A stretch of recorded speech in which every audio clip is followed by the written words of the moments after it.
everyone, I'm Kathleen Murphy. I'm the Assistant Principal for Curriculum at Clark-Wilkins. Hi guys, I'm Meredith Pine, the Assistant Principal for Student Services at Clark-Wilkins. Hi guys, Anna Farrell, Principal here at Clark-Wilkins. We are very excited for you to see our building inside, talk with some of our staff, and get an idea of how we are utilizing our spaces and our facilities right now. Thanks, enjoy the video. Thank you.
Good afternoon, everyone. My name is Neil Vopel. I'm fortunate to teach fourth grade here at Clark-Wilkins Elementary School. I love being out in the portables. I'm very fortunate to have my colleague and very dear friend, Mr. Dave Wright, work with me. Across the hallway, we have Mrs. Hartson and Mrs. Valancourt, part of our fabulous fourth grade team here at Clark-Wilkins. I've been teaching in the portable for about 14 years. And I've been with the town of Amherst for about 22 years. So I've seen an awful lot in my time here, and I feel very fortunate to be a part of such an amazing school district. Being out in the portables presents a lot of challenges that I'm not sure everyone is aware of. The transition time for the students can be very demanding. The fact that we have one shared bathroom between 44 students can be a challenge. Finding a space to put their coats can be a challenge due to the very small coat rack that we have. In the winter, in particular, as amazing of a job as the custodial staff does in making sure that the ramp is clean of ice, there's usually one or two spills, and we have to get the kids all bundled up in their snow gear to go in and out. We have a shared bathroom that also has a shared printer for the both of us, because that's one of the places that we can put it. We have a computer cart in here, which we're very fortunate to have, and a smart board, and a lot of great things. The portables have seen better days. The ceiling sometimes leaks. Sometimes the door swells because of the heat and the humidity, or because it gets so cold. So being out here presents a lot of challenges for us as a staff, as well as for the students. Sometimes a number of the students feel disconnected because we're not part of the main building. We like to tell everybody that's part of the Islander experience out here. So we are proud Islanders and proud Owls. Thanks for listening. Really appreciate your time and effort. Go Owls.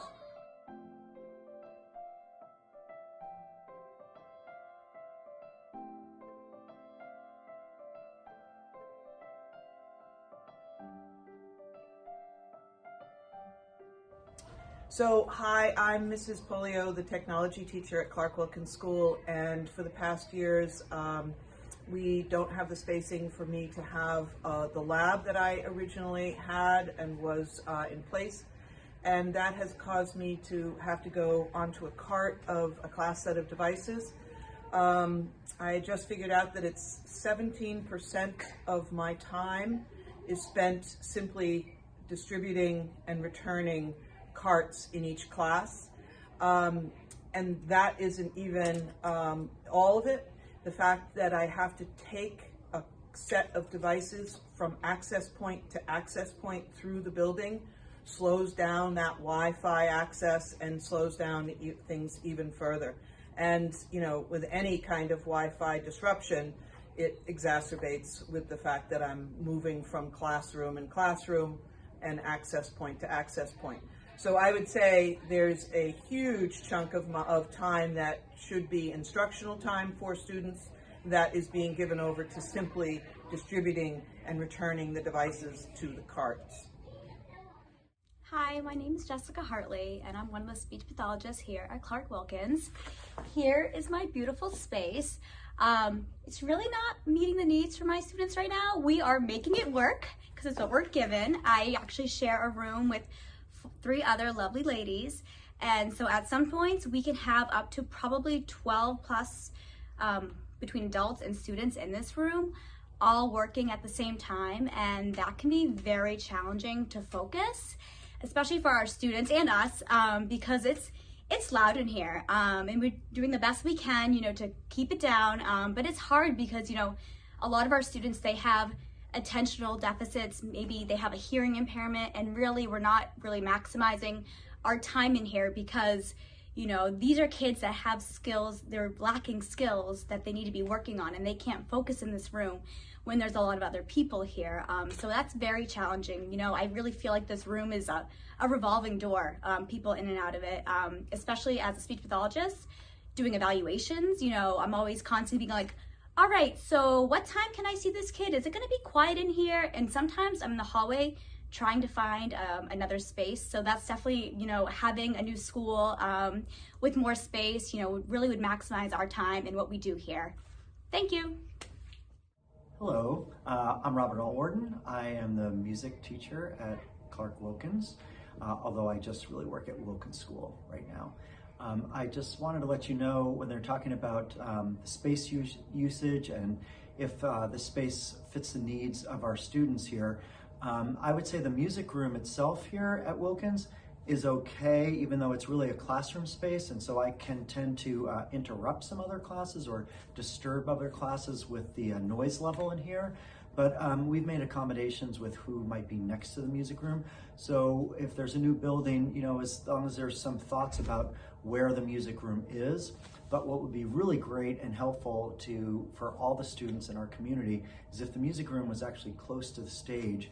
And then of course the stage, which is such a sort of multi-used space by so many people, there's really some issues with the stage being, for example, if we have a show going on with 4th graders and we need to get all the 3rd graders in there, it's whether, you know, is PE going on in there, is lunch going on in there? So it's oftentimes very difficult to access that space. And the actual stage itself is very nice, but it really needs an entirely new sound system. And we started to do some lights, but it could really use a huge improvement in lighting situation. Spaces, if the music room is close to it, so you can move instruments in and out, and just to make sure that all the microphones, even if we had hanging microphones or anything, so that people talking on stage could be heard. And this happens not just for music. We have guest speakers come, library has people come in. When we have artists in residence or people visiting from other schools, they're often needing to use the stage and the sound system. And we've been just having a lot of problems with that. So that would be a huge improvement. And new curtains, if we actually make use of the stage again. All that could be used and improved. So I hope hear what we're saying and hope you can be any help along those lines. So I'm Becky Flynn, and I am one of the interventionists for literacy. And there's a space here for adults. We usually have groups of 4, so there's about 20 children in here receiving literacy intervention. So in literacy intervention, the children really need to hear sounds, be able to listen to the teacher's instruction, and then read quietly. So it can get really loud in here when there are 4 different intervention groups going at the same time. All of the kids are trying to read and listen to their individual instruction. So one challenge is the noise level. The other piece is if you have a space that is near the door, then you have a walk-through space. And what that means is as the groups change, if you are working in a corner near a door, the children actually go through your space to get to their other space. And so that is very distracting. A lot of our children that work in here are highly distracted. So that is a constant, bringing them back in because they are curious who just walked in, and so they lose their concentration. We have mixed age groups in here. We have anywhere from 1st grade to 4th grade. So sometimes the 4th graders can get a little self-conscious about working in the same environment that the 1st graders are working in. So we have been dealing with that. And then the other thing is, due to the lack of storage, the space itself is very tight because this is also all of our storage space. And some of us are classroom teachers as well, so we have everything that we would need in this role plus any other role that you may have in this building. So this is our storage space, our workspace, and our intervention space. Sometimes it can be really hard to assess students in this environment when there are 4 other groups going on and we're trying to do literacy assessments. It can get very loud in here, and it's hard to hear what the answers are of the child and what the teacher is expecting. So sometimes we feel that it's probably not the best assessment environment for our kids. So those are some of the challenges that we find that are probably the most evident. My name is Brendan Holt, and I'm the PE teacher here at Wilkins. Here at Wilkins, we have a multi-purpose room. We have half of the side for the cafeteria, and there's the stage, and then we have the other half, the gymnasium, that's used for physical education classes. In the middle, we're divided by just a curtain. So that presents a few issues for our students. Number one, it's spatial constraints, right? It's an undersized space in the gymnasium side, so we're just really not optimizing our opportunity for our students to fully access a PE curriculum to get the education that they need and that they deserve.